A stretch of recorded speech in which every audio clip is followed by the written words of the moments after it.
マはもうね喜怒哀楽がもうあるから私も一緒にその世界に入れちゃうんですよ。でその世界に入れるから戻ってくることが難しい。だからロスって言われてるんですよ。さっきみたいにもう一度入ったらもうその世界にしか見えなくなっちゃう。だから恋愛しなくてもこのドラマだけ見てれば自分が恋愛した気分になるから。小説だね今日の黒沢さんは。違う違う。何ですか。違うよ。なんて意味ですか。好きよ。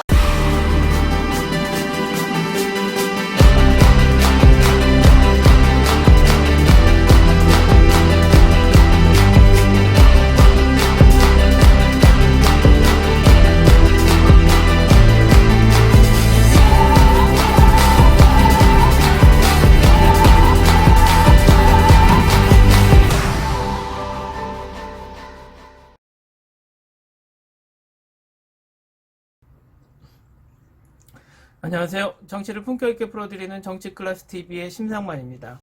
오늘은 그녀는 예뻤다. 삼각관계는 어떻게 넘어가? 한국 버전과의 차이 고찰이란 일본 기사와 그 댓글 반응까지 살펴보겠습니다.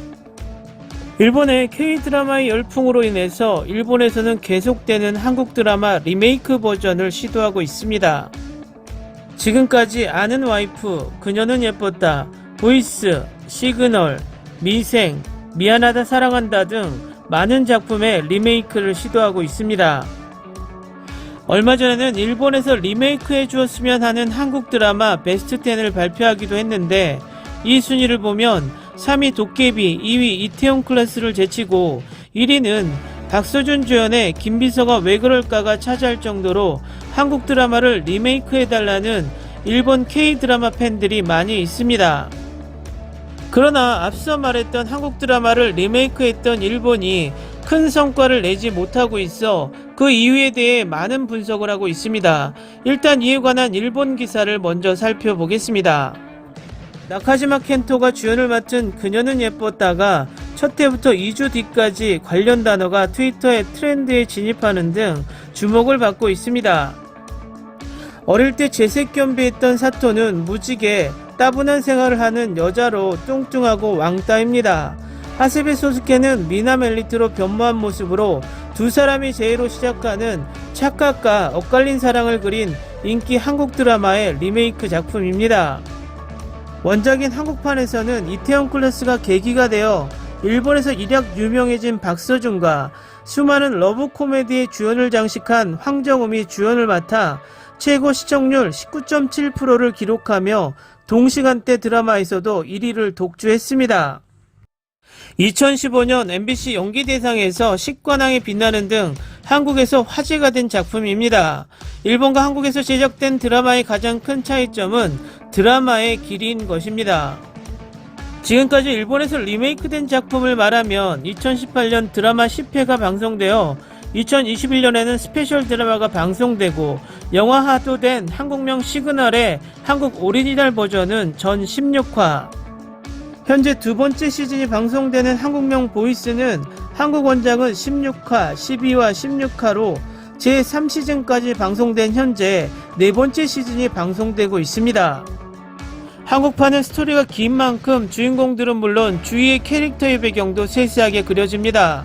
예를 들어 그녀는 예뻤다의 주인공 친구 하리는 일본판 1화에서 해고되어 돌아온 주인공의 생일을 친구가 축하하는 모습이 그려지지만 수영장에 있는 장소에서 많은 남성들이 주인공의 화려한 생일 파티를 열고 일이 끝나고 평상복 그대로 오고 있다는 것이 한국판 확장입니다.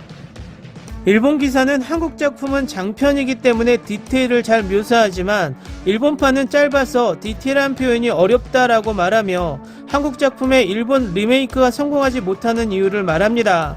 일단 이 기사의 일본 반응을 보고 이야기하겠습니다. 한국의 리메이크는 하지 않는 것이 좋다. 이 드라마뿐만 아니라 특히 로맨틱 코미디라든지는 한국에 이길 수 있을 리가 없고 아쉬운 결과밖에 되지 않는다.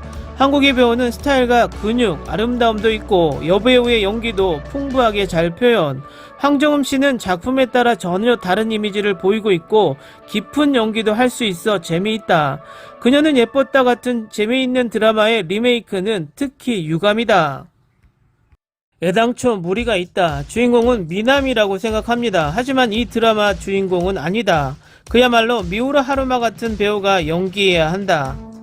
한국판의 차이, 애초 이 드라마의 리메이크는 무리가 있다. 한국은 캐스팅도 최고에 비해 일본은 연기도 못해서 1화에서 보기를 그만두었습니다. 한국 드라마를 리메이크하는 데는 무리가 있다. 특히 이번에는 전혀 실수 캐스트, 남주인공도 근사하고 여주인공도 짱 귀엽다. 하지만 이 역할은 다르다. 적어도 30대 초반의 배우로 캐스팅하면 좋겠다. 한국의 리메이크가 너무 많다. 일본에서의 원래 드라마를 보고 싶어요. 한국의 연기는 깊이 생각하게 하며 뭉클하게 하는 모든 것이 장편이기 때문이라 생각한다. 또 캐스팅도 적합하며 한국의 원작이 더 재미있다.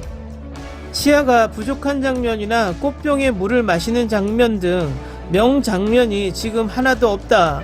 단무지 장면도 왜 없는 것일까? 왜 한국의 리메이크 작품은 거의 자니스 배우야? 원작을 알고 있는 시청자부터 보게 할 생각이라면 더 정확한 캐스팅을 해야 하고, 여주인공 역이 저걸로 인기 있을 역이야. 전혀 와닿지 않는다. 보고 싶은 원작의 장면도 생략하고 있고 재미없다. 한국판을 아주 좋아해서 일본판을 보고 텔레비전 부수고 싶어져서 지금은 보고 있지 않다. 캐스팅 나이대가 정상이지만 무카이 오사무라든지라면 키가 크고 근사하고 약간 차가운 분위기도 있기 때문 무카이 오사무가 좋았을 것이라고 이야기하고 싶습니다. 박서준, 황정음씨 러브코미디의 대스타의 연기력은 지금의 일본의 젊은이들에게 무리가 있고 이길 수 없다. 외모도 그렇고 발연기는 보고 있음 저렴하다고 느낀다. 나는 한류 드라마를 사랑한다. 원래 연기자로서 한국의 배우들은 엄청난 노력으로 기어 올라온 사람이 많기 때문에 조금 인기 있기 때문이라든지 외모가 좋다 등으로 캐스팅하는 일본의 드라마와는 비교가 되지 않는다. 지금의 일본 배우 중엔 물론 유일무이한 분도 많이 계십니다. 하지만 이 드라마에 한해서 말하면 유감입니다.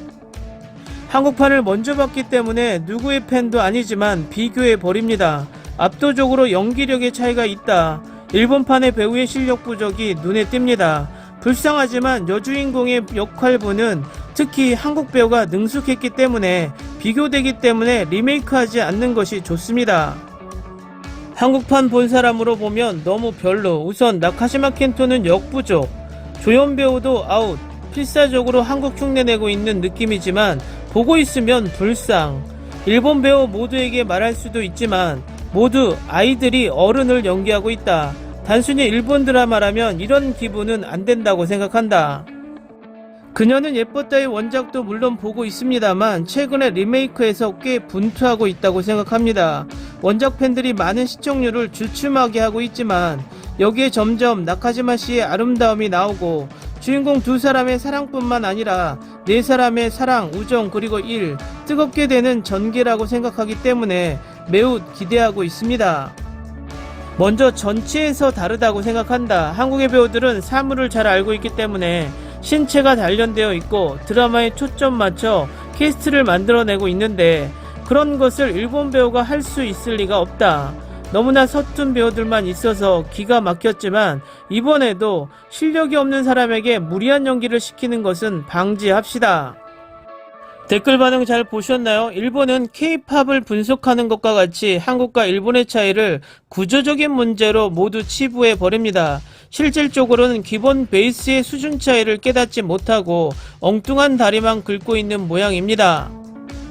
드라마 또한 상식적으로 생각하면 같은 원작을 가지고 만들었는데 시청률이 한쪽은 높고 한쪽은 낮다면 결국 연기자들의 수준 차이를 놓고 이야기해야 하는데 갑자기 일본 드라마와 한국 드라마의 분량의 길이 때문에 일본이 한국 드라마를 리메이크하면 성공하지 못한다는 실패에 대한 변명을 찾고 있습니다.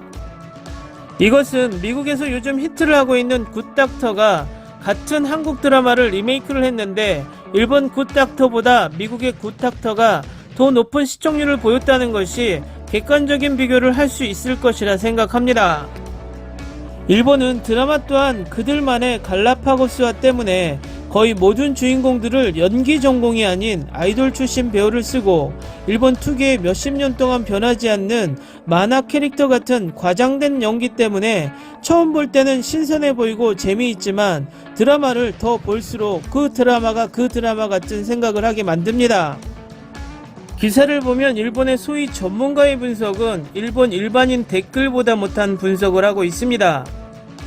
결론은 일본과 한국의 연기력 차이가 드라마의 완성도 차이를 만든다는 것입니다.